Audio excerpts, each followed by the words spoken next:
Welcome to Theresa's Library, a virtual learning commons for preschoolers and kindergartners.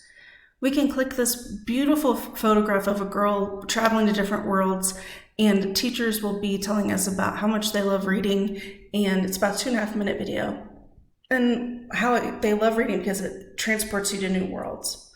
Here are the 6 components for the assignment with our different centers. And when you click on the photo or the button, it takes you within this web page to more information about those centers. I chose to have big, bold letters for the early literacy and letter recognition of these preschool and kindergarten age students. I also added work from home for remote learning resources. And then we have our room in the library. There's room on the broom for all in the library. You click here and you can have the book read aloud to you, and then this is to the web page within this website. At the bottom of each page is an adventure that we can go on, and this one is Fly Guy, and the author of Fly Guy visiting an aquarium. Here we have for our reading center where we can dream and visit also different places when we read. So we click here and it's a read aloud of Llama Llama Loves to Read, and a lot of resources for clicking on to have books read aloud to you. Then some lists for families to say, ooh, what would be some fun books to check out from the library or to buy from one of these local bookshops down here. For our virtual makerspace, I have a read aloud of Sophie's masterpiece. She's a spider and she obviously creates things with her web and is a bit misunderstood until the end of the book. So that's an interesting take on it. There are some kind of craft at home type things and activities and games. And then there's actually going to the website and engaging in coding activities on the website. Here we have, all of our play, our extracurricular activities, our virtual yearbook with our social media and Facebook pages for the library and for the school. When we click here, it's Clark the Shark being read aloud, and it's about his first day at school. And here we're going to go on a quest for information, and we have the calendar and the events. And for families, the Common Sense Media and Screenagers are good tools for when their children are navigating websites such as this one. And when you click here, it's how to get your teacher ready. So it flips the script for some of these children who are brand new to school, and instead of it being about how they can get ready for school, it's how they can get their teacher ready for school. Then for the work from home book, it's just a fun, silly book, Snapsy the Alligator. And then we're all very familiar with these learning websites.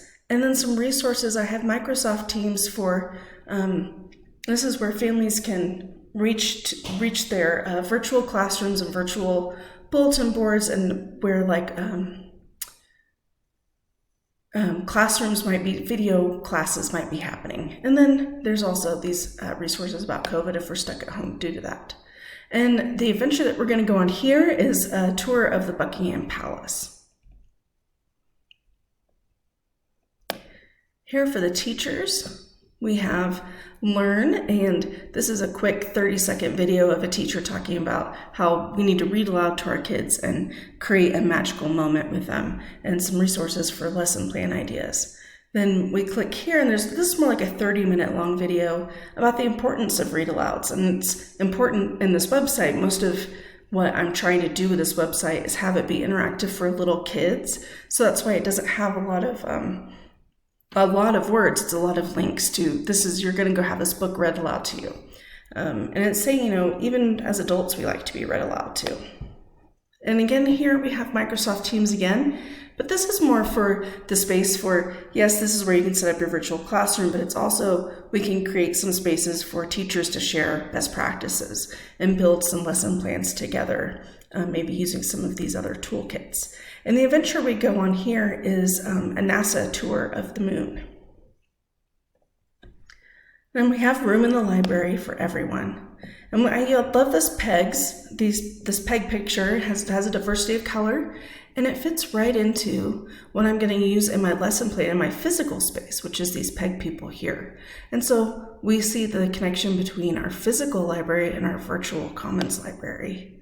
And we click there and we get a song of the book, and we're using the language that's in the book. It says, is there room on the broom for a frog like me, for a dog like me? The other frogs don't like me, but do you have room for me? Maybe some of the other kids don't like me, but is there room for me here? And yes, there's room for everyone. And in fact, we can, at the end of the story of Room on the Broom, they take all of their differences and they end up making this extraordinary broom that celebrates the diversity of every one of them. And I'll quickly only go through this one set, but we can click here. Is there room in the library for music? Yes, there is. We can click here and it's children playing musical instruments along with a read aloud of the book. And here is the book being read aloud, and there are sort of dance motion movements to go with it. So clomp, clomp, stomp, stomp. And here is a song being sung of the book. And all are welcome here. Click here and we have the book called All Are Welcome. And here our adventure is to go all around the world with National Geographic kids and celebrating and learning about the difference between people and their cultures and religions and foods and the animals we might find there. And at the end, you can contact us at the library and there's room for us all. And the adventure we can go on here takes us to Tulsa Kids magazine with local events for children. And that is my virtual learning commons.